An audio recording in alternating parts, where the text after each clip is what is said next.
Nether Wart down. They don't have a huge, like a massive amount of magic damage, but it's a decent amount. So I don't know. He's been a fun player to watch. So I'm excited to see some crazy shit. To be clear. Man, mid lane is like I think a lot of players just wanted to see something different on a mid lane. All right, first blood. I wanted to say that, you know, nothing much you didn't have to use the courier. The Zoomers don't know what a side shop is. Side shop is just a secret shop that has. Oh gosh! Oh, all right. God, the bottom. That just happened. Abed. Still throwing out some hits over here onto Jerax. Does have that solve though. Potentially turn. Oh gosh! All right, Scourge McDuck falling in the top lane. Crit also sitting very low. Still man fighting here with Jerax. Oh, but the tower. Oh, he didn't get the XP. Mars got the XP before from one of those kills. Let's see, rotation from Crit. I mean, this is what I was expecting. He's gonna try to go use the life drain, but he's gonna get bushwhacked over here onto the site. Kids have to be careful. Bugs are getting tossed out. And be able to get the kill over onto Bogna and over them also to fall. Abed gets himself a double kill here in this middle lane. I think he might have TP'd in, got banned out in the first 2 games, and finally Scourge McDuck as an expert of the hero. We're gonna see him in action, see how much he can do with the hero. Jerax, very aggressive. Are they chasing Aid this far back? Oh, jeez. Oh, no. Too greedy there. In place on the top lane. They are chasing after this Bristleback, and they apply that break, and he is toast. Aid trying to just buy some more time here over onto the tower, but they're going to go for a little bit of a follow here. Nice spear over into the wall, over onto Jerax. They'll be able to get that kill. And Kit's coming in now. Get the disarm off. No, they don't have anything to cancel out the TP though, so. They're trying to keep tabs on Scourge. Jerax. Come through, and there it is. There's that blink like we talked about. They'll wind up with the sharpshooter, but the Nightmare comes out from Overloom. Gonna buy a little bit more time. Good arena, but it's not going to connect over onto Jerax here. They still have the vision on him though, and they will be able to clean up on Weed. Arteezy gets the deny on tower. Another jump forward here. Good spear back, though, over onto the Hoodwink. Nightfall, though, should be able to find a kill over to Bigot. No, Bigot, he's still alive. He's still managing. No, at last second, he does fall, but Nightfall will pay for it with his life, as now Crit running over. Much anyone who get caught inside of that combo pre-BKB, but there is a BKB on Razor. Oh, that is a very dead Pugna. Didn't even need to pop that just yet. Rest of the team. All right, Jerax going a little bit far behind here. They get the silence. They have dust. They can see this Weaver, but he's a pretty squirrely one. They do eventually find that kill.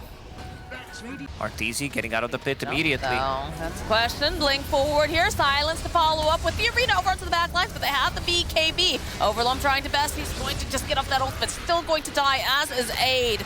Crit here trying to dodge around for the Mystic Flare, just barely making it around the corner. Bigot sitting so very low. As you can see, Scourge, he's trying everything. He's trying to keep those Warpath stacks up. He's trying to just get off enough quills. Be able to take down Crit. Kits, though, is going to be left for dead here, and then that is just a... But I guess they wanted to use like where the lanes are standing, because the top lane's being pushed in, and they want to collapse on mid.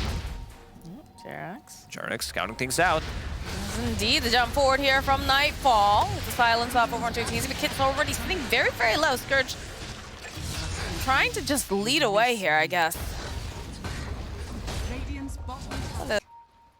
8K net worth lead right now for EG. Jerax, again, continuing to just get some of this information, throwing out the bugs over to Overloom. They know that he is one of those big lockdowns that are on this. Decrepify coming into play. No, it's not going to be enough to save them. So, Scourge McDuck continuing to stack up. Okay, there's a nice arena here. Follow there's the damage. Flare. There it is. That's what we're looking for. But the BKB over onto Abed. Going to protect, and Scourge having to run. He just seems to be melting like paper over here. If they have anything to try to keep Scourge, but they do not. Abed just going to be allowed to just walk away after all of this, thanks to that BKB. Jump in coming out now from Arteezy. They get Kits, they get Bigot. Bigot going to buy back right away. That feels like he shouldn't be allowed to do that.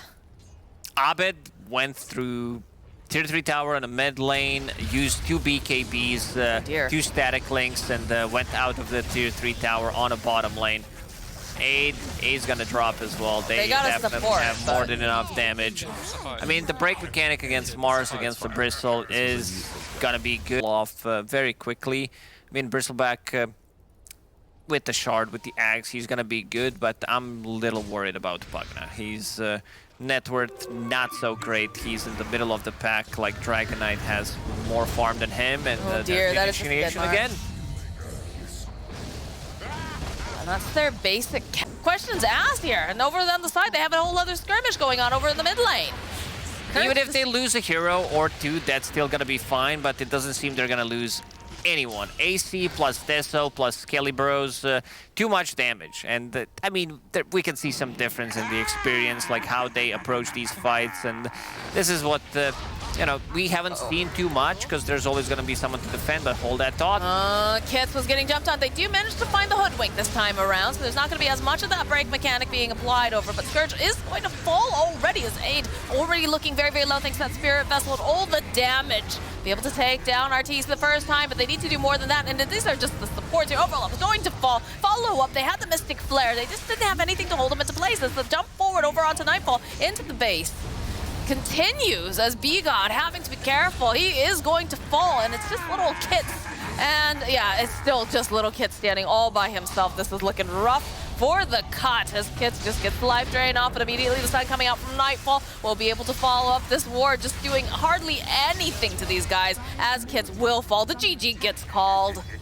The cut, they put up a great fight earlier on. They managed to take a game off of EG, but at the end of the day, the Sleeping Giants, as Cap said, it awoken and was like, wait a minute, we should be winning these games. Yeah, they needed a little you know, a bit of something to wake them up. EG always a bit of a rough start. They're a very slow team at the start of the DPC, but yeah, in the end, it's the W, so that's what matters. But also, we need to talk about the cut, because these are the players that are like, if you're just tuned in, like, who the hell are these guys? They played amazing Dota, game number 1. They had a good draft. I'd say like all 3 games, they're playing their own style, which I do respect, but in the end they came in a bit of short. I mean, some